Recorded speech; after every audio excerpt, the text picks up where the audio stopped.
Je signe un prêt avec une banque. Je ne signe pas un prêt avec Vladimir Poutine. Sinon, tous, vous avez signé des prêts avec Macron.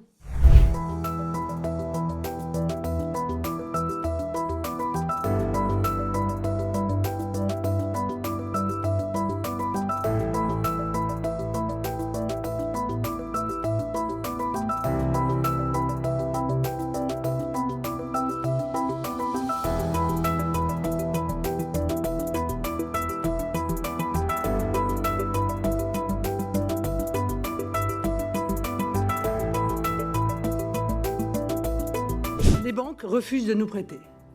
Nous n'avons depuis des années jamais réussi à obtenir le moindre prêt de la moindre banque française et je dirais même mieux, de la moindre banque européenne. Non, je n'ai pas fait le choix d'aller emprunter à une banque tchéco-russe plutôt que d'emprunter à une banque française. On ne m'a pas laissé le choix. On ne m'a pas laissé le choix. Je signe un prêt avec une banque. Je ne signe pas un prêt avec Vladimir Poutine. Sinon, tous, vous avez signé des prêts avec Macron. Et je vais même aller plus loin. Vous voyez, quand je serai élu, j'interdirai les prêts étrangers. Mais je créerai cette banque de la démocratie. Voilà, vous voyez, je prends devant la commission.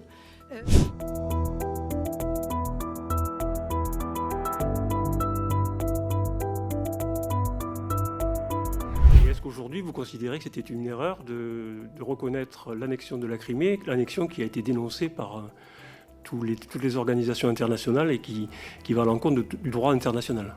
J'ai toujours dit la même chose, à savoir que la Crimée a été russe pendant 2 siècles. Elle a été ukrainienne 60 ans, défenseur absolu du référendum. Je considérais que librement, les habitants de Crimée s'étaient exprimés par le vote pour être rattachés à la Russie. Voilà. Ma première question, elle est simple.